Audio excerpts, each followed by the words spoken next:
Baik, selamat siang Bapak. Jadi sebelum saya di sini selaku mahasiswa dari Politeknik Negeri Medan, sebelum saya memulai wawancara saya mengenai eh, usaha Bapak ini, sebelum saya ingin perkenalan sedikit dengan Bapak. Kalau boleh tahu Bapak dengan siapa dan apa usaha yang Bapak jalankan saat ini? Nama saya Endang Sukari. Usaha yang dijalankan usaha menjual minuman es kekinian.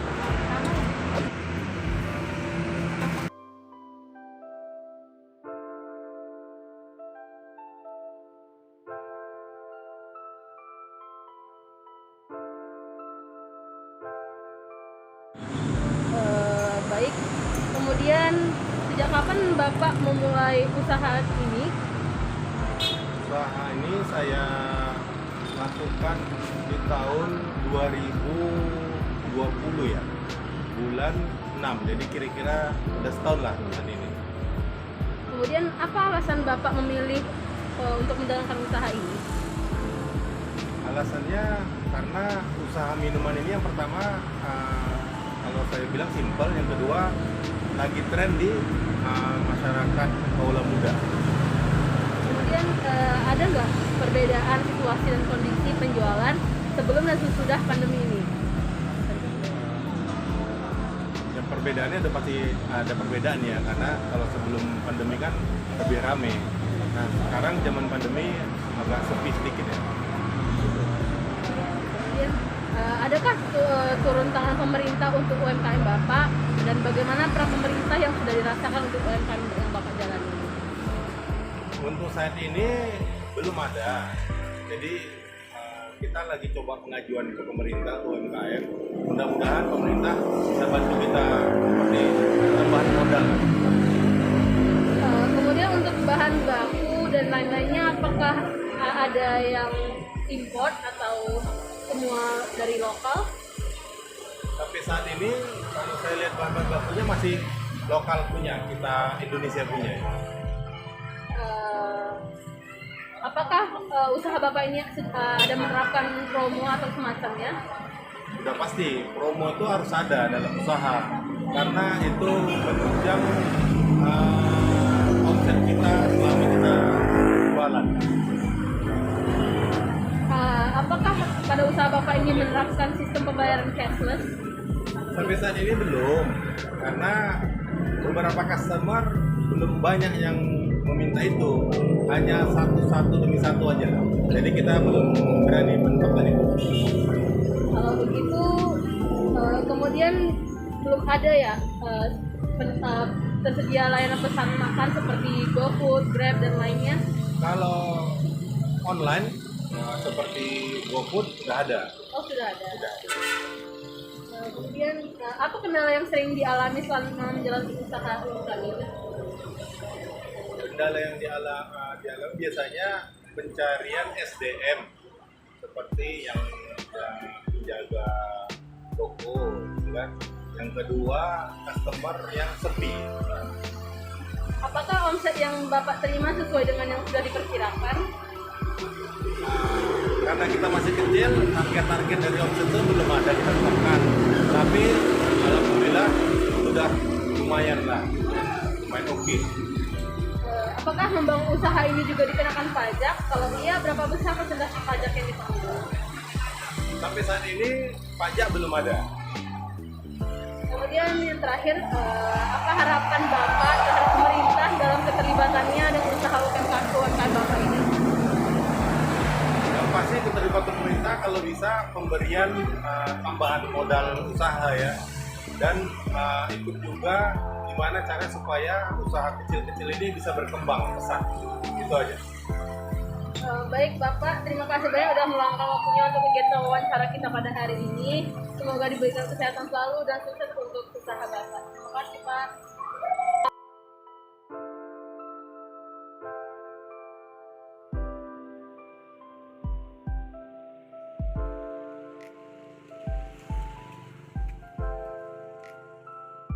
Halo Ibu, selamat siang Ibu. Selamat siang. Sebelum saya mulai wawancara saya, boleh ya kita perkenalkan sedikit? Nah, Nama saya Nurul Huda, mahasiswi Politeknik Negeri Medan. Nah, kalau boleh tahu, ini dengan Ibu siapa dan apa posisi Ibu pada usaha ini? Nama Ibu Marni. Posisi Ibu di sini saya pemilik usaha ini. Baik Bu, kita mulai ya Bu. Sejak kapan usaha ini Ibu dirikan? Kurang lebih tahun 2016 ya. Tahun 2016. Tahun 2016 ya Bu. Nah, selanjutnya apa alasan Ibu memilih untuk menjalankan usaha ini? Usaha gini kita kan nggak tergantung kepada orang lain gitu. Di sini kita sebagai manajernya, semua kita yang nangani. Samping itu, waktu saya mendirikan ini, di sekeliling kita itu belum banyak orang pedagang seperti ini. Oh, masih sedikit ya Bu? Masih sedikit. Selanjutnya, apakah ada ekspor impor untuk bahan baku atau bahan yang untuk dijual di sini Bu? Sepertinya sih masih lokal, kita punya sendiri, belum ada dari luar. Oke Bu, masih lokal semua ya Bu. Nah, selanjutnya, apakah usaha Ibu ada menerapkan promo atau semacamnya Bu? Promo itu tergantung apa yang kita jual. Kalau dari sananya ada potongan ya kita buat ada potongan. Kalau yang nggak ada ya semana biasa kita menjualnya begitu. Oh, jadi tergantung dari atasannya ya Bu? Tergantung dari sananya. Barang apa yang ada potongan, umpamanya beli 2 gratis 1. Nah, itu kita jalankan di sini. Jadi bukan dari ibunya sendiri gitu ya Bu? Oh ya Bu, apakah usaha Ibu ini melakukan atau menerapkan pembayaran cashless atau tidak Bu? Oh, ini masih pembayarannya masih cash. Oh, belum memakai Belum memakai cashless. Oke Bu, kita lanjut ya. Selanjutnya, apa ada kendala yang sering dialami selama menjalankan usaha UMKM ini Bu? Kendalanya itu kendala seperti apa? Kalau kendala untuk jual beli itu nggak ada, cuma kendalanya pelanggan kita selama pandemi ini ya pasti agak berkurang, karena selama pandemi ini banyak orang yang sudah putus hubungan kerja dari perusahaan yang dia bekerja, jadi dia berusaha berbuka dagang di sekeliling rumah kita ini sudah banyak. Jadi pelanggan tadi berbagi untuk mau belanja. Jadi untuk pelanggannya sendiri semakin berkurang ya Bu? Ya tentu semakin berkurang. Oke Bu, kita lanjut ya. Apakah membangun usaha seperti ini juga dikenakan pajak ya Bu?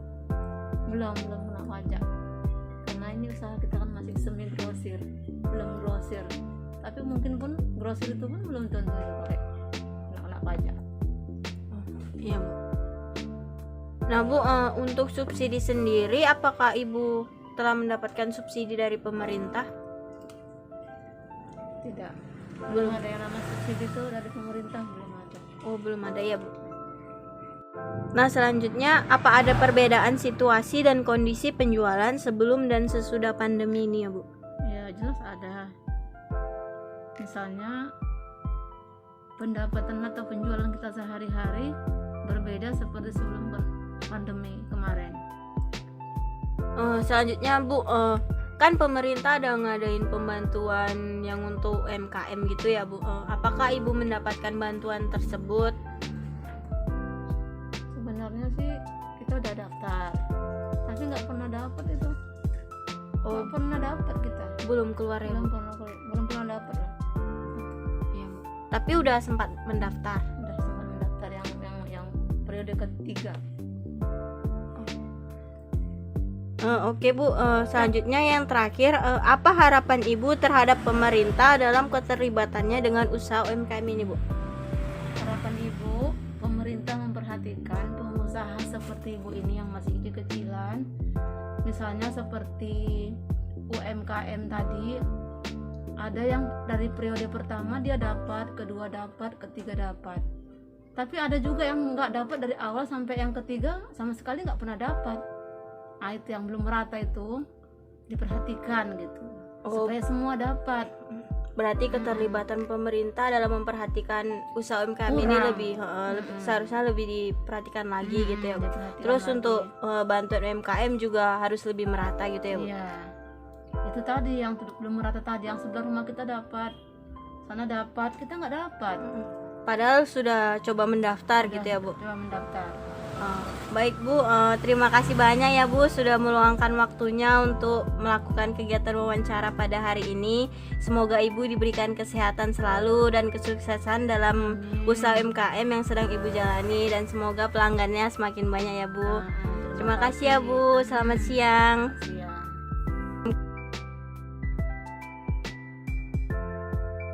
Halo, selamat siang Kak. Sebelum saya memulai wawancara saya, boleh nggak kita perkenalkan sedikit? Kalau boleh tahu, dengan siapa ya saya bicara dan apa posisi kakak di usaha ini? Ya, saya Suci selaku anak pemilik usaha ini. Baik, boleh kita mulai ya Kak? Kalau boleh tahu, sejak kapan ya usaha ini didirikan? Ya, sejak tahun 2017. Kalau boleh tahu, ini usaha apa yang dijalankan? Usahanya menjual sepatu, sendal, dan baju. Kalau boleh tahu, kenapa ya kakak memilih usaha ini untuk dijalankan? Karena tampaknya di pajak sekitar sini tidak ada yang menjual sepatu atau sendal, makanya kami yang menjual ini. Oh begitu, jadi peluangnya masih besar ya. Kalau boleh tahu, apa sih perbedaan situasi kondisi sebelum pandemi dan sesudah pandemi terhadap penjualan? Ya, sangat beda sekali. Sebelum pandemi rame yang beli, banyak. Setelah pandemi berkurang, apalagi barang-barang kami pun jadi berkurang karena pandemi, jarang yang beli. Jadi sangat terpengaruh ya. Iya. Kalau boleh tahu, dalam masa pandemi seperti ini, apakah sudah ada mendapat bantuan UMKM dari pemerintah? Sudah pernah mendapatkan ya? Udah. Sudah. Kemudian dalam usaha ini udah pernah melakukan ekspor atau impor barang atau belum? Belum pernah. Belum pernah, jadi hanya dari daerah terdekat saja ya. Apakah sudah pernah menerima subsidi pemerintah? Belum. Kemudian kalau boleh tahu nih kakak, ada menerapkan promo semacamnya atau tidak di usaha ini? Kalau semenjak pandemi ini harga sepatu ataupun sendal agak kami turunin karena susah sekali meninggikan harga barang sekarang. Kira-kira ada nggak hari tertentu ketika penjualannya itu lebih meningkat gitu atau lebih menurun? Ada pada hari Kamis karena di sini kan dipajak pekan, makanya itu lumayan ramai di hari Kamis daripada hari yang lainnya. Di usaha kakak ini kalau boleh tahu udah menggunakan cashless atau tidak ya? Nggak ada. Jadi masih menggunakan uang tunai. Iya. Ada nggak kendala yang dialami selama menjalankan usaha UMKM ini? Sejauh ini tidak ada. Tidak ada ya. Kemudian bagaimana dengan omsetnya yang diterima? Apakah sudah sesuai dengan yang diperkirakan? Terkadang sesuai, terkadang juga agak menurun. Berapa besar persentase keuntungan yang diterima? Bisa sampai 70%. 70% dari harga jual ya. Iya. Apakah membangun usaha ini ada dikenakan pajak? Kalau iya, berapa persen pajak yang ditanggung? Ada sejumlah 10%. 10% pajaknya ya. Terakhir nih, Kak, apa sih harapan terhadap pemerintah dalam keterlibatannya dengan usaha UMKM yang ada di Indonesia?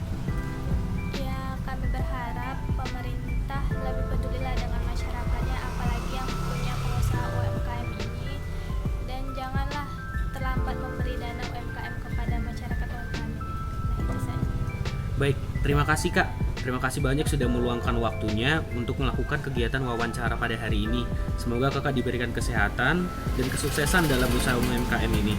Terima kasih Kak.